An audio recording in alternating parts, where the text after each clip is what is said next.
Good morning. We are going to continue the previous lecture. It was of distinction between crime, tort and contract. In the last video, we have seen the definition of the three and we have seen 4 points of distinction. Okay. Now we'll continue further. About privity. Privity is what? The relation between the two persons. There is privity to contract, means the relationship is there between the two parties, because the two parties are the persons who work for formation of a contract. Okay, so relation between the bond between the two persons which comes into existence with the contract, that is called as privity. And because of privity, what we have seen, the stranger to contracts are not allowed to file a case based upon the contract. Neither they have any rights and obligation based upon the contract. Okay, so privity to contract is there, means privity is there in contract in between the parties. But such a kind of privity, such a kind of relationship does not exist unless the act occurs in crime and tort. Okay, the offender and the victim, there is no privity. When the crime occurs, when the offense takes place, then the person becomes a victim and he becomes the offender. But prior to that, such relationship is not there. So privity to contract is there in contract. The relation is there in contract. But there is no privity in crime. There is no privity in tort. Okay, the tortfeasor means the person who commits a tort and the victim, they are unrelated till the tort occurs. Okay, so no privity is there. This is one of the difference we have seen today. The second is what? About negligence. See, what is negligence? Negligence means the person does not take care. When he is having duty to take care and he does not take the care, does not follow that duty, and because of that loss occurs, damage occurs to the other person, that is called as negligence. And negligence is a specific type of tort.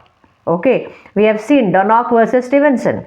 From that case itself, this wrong was recognized as a tort. Okay, so in tort, negligence is a specific tort.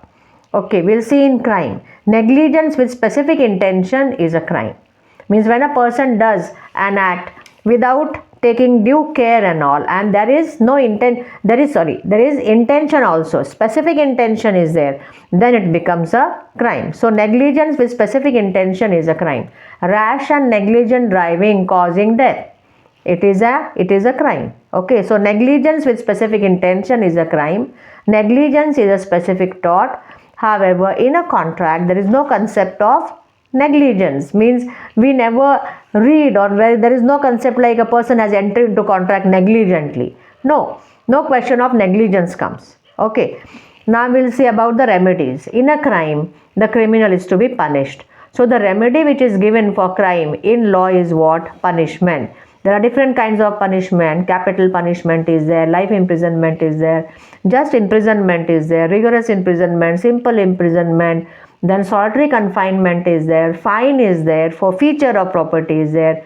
These are the different kinds of punishment which the criminal has to face. Okay, so punishment is a remedy in crime. And in tort, the basic, the important remedy is what? Compensation.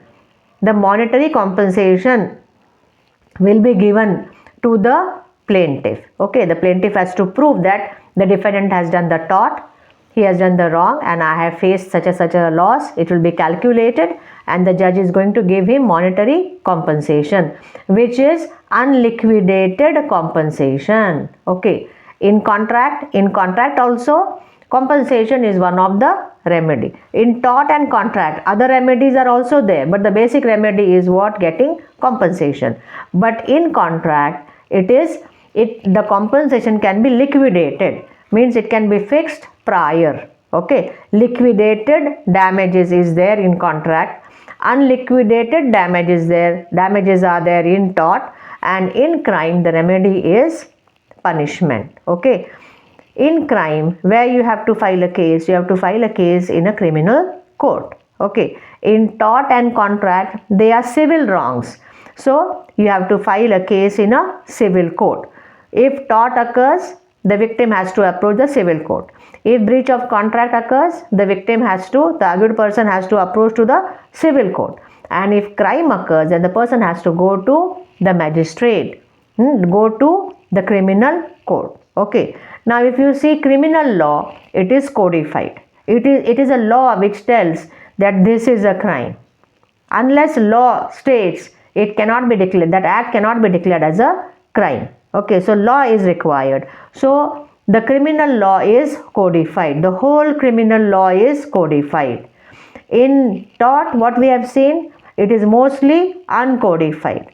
Few provisions like Consumer Protection Act, or you can say Motor Vehicle Act and all, few torts are being codified. But mostly the law of tort is uncodified. Okay, and contract law is codified. The Indian Contract Act, isn't it? It is codified. Act is there. Enactment is there. So criminal law is codified, contract law is codified, and tort law is mostly uncodified. Okay, now I told you it is a law which tells that this is a crime. So it is a law which is telling that you don't do this, or you do this. Doing of an act, not doing of an act. It is a law which tells. So the duties which are prescribed for the persons to do something or not to do something are being prescribed, are being stated, or are being fixed by law. So in crime, duties are fixed by law. In tort, duties are again fixed by law.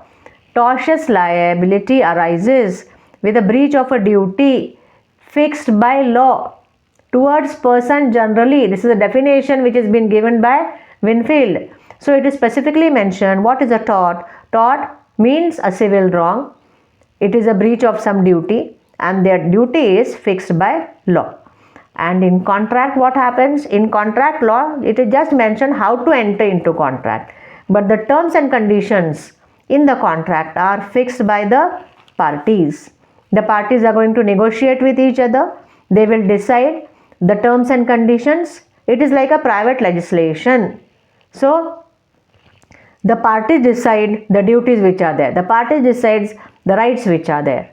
So it is a private parties of the contract who fix the duties. Okay. So today what we have seen, we have seen that in crime, punishment is a remedy. In tort, compensation. In contract, compensation is a remedy. And we have seen just now that duties are fixed by law in crime, and in tort also duties are fixed by law, but in contract duties are fixed by the private person. Okay. Now minor, we'll see the position of a minor. Minor is not liable in crime. If a minor means nothing is an offense which is done by a person, which is just done by a person who is of 7 years of age, then it is not a crime. But when 7 to 12 years child does an act, then we have to check whether he was having the knowledge, whether he knew everything, that is whether it is contrary to law or not, means whether mens rea was there or not. So minor's position in crime is what? He has been classified below 7 years, above 7 to 12 years. Above 7 to 12, a child will be liable in crime only if he is having that intention, only if he is having that mens rea. Okay. So we have to divide the age of that child. Below 7 years, there is an absolute immunity. Minor is not liable in crime. Okay. In tort, what we have seen, minor is liable. Minor is liable because minority is no defense in tort. Because he is having the property. He has done a tort. He is having the property. The poor victim has to get compensation from his property. So minority is not a defense in tort. But a minor, it means what? Minor is liable in tort. His property is liable. But for those torts where intention is essential, mens rea is essential, motive is essential, means the mental element becomes important in tort, then the minor is not liable. I'll repeat, in crime minor is not liable. In tort minor is liable. Only for some torts he is not liable, where where mental element is essential. And in contract it is clearly mentioned a minor's contract is void ab initio, because he does not know the terms and conditions on what paper he is giving the signature. He does not know the repercussions. He does not know the terms and conditions. So a person, a minor, when he enters into a contract, law has clearly stated it is void ab initio, from the initial point itself. Okay, we have yet not completed the difference between crime, tort and contract. We are going to continue in the next video. Okay, bye bye.